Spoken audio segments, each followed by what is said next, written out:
ইসলামকে কোন কারণে এখন পর্যন্ত মুক্তি দেওয়া হলো না, বাংলাদেশের জনগণ তা জানতে চায়। দীর্ঘ 17.5 বছরে সবচাইতে বেশি মজলুম যে দলের নাম, তার নাম হচ্ছে বাংলাদেশ জামাত ইসলাম।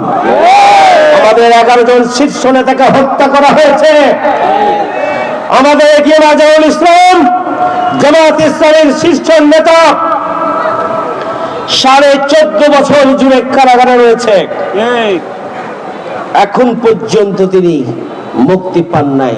আজকের এই সমাবেশ থেকে এগিয়ে রাজাউল ইসলাম জামাত ইসলামী সাবেক ভারপ্রাপ্ত সেক্রেটারি জেনারেলের অবিলম্বে মুক্তির দাবি করছি,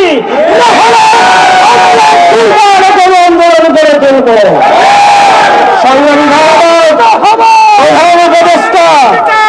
প্রধান উপদেষ্টা মামলা নিয়ে প্রধান উপদেষ্টা হয়েছেন, অনেক উপদেষ্টা মামলা নিয়ে উপদেষ্টা হয়ে মামলা থেকে অব্যাহতি নিয়েছেন।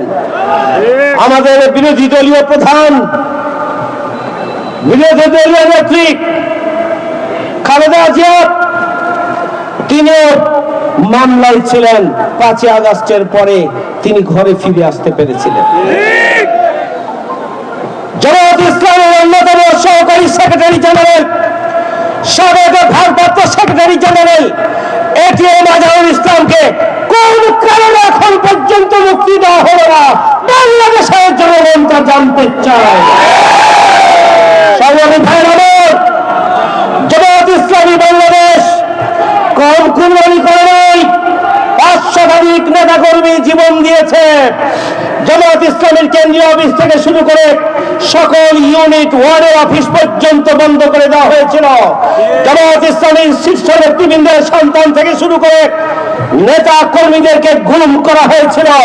আমাদের নিবন্ধনকে কেড়ে নেওয়া হয়েছে, আমাদের দাঁড়িপাল্লাকে কেড়ে নেওয়া হয়েছে, জামাত ইসলামী বাংলাদেশকে নিষিদ্ধ করা হয়েছিল। সুতরাং এই দীর্ঘ 17.5 বছরে জামাত ইসলামী যে নজিরবিহীন কোরবানি দিয়েছে, তারই ফলশ্রুতিতে এদেশের জনগণ জামাত ইসলামীর প্রতি আস্থা রেখেছে, জামাত ইসলামীকে ভালোবাসছে।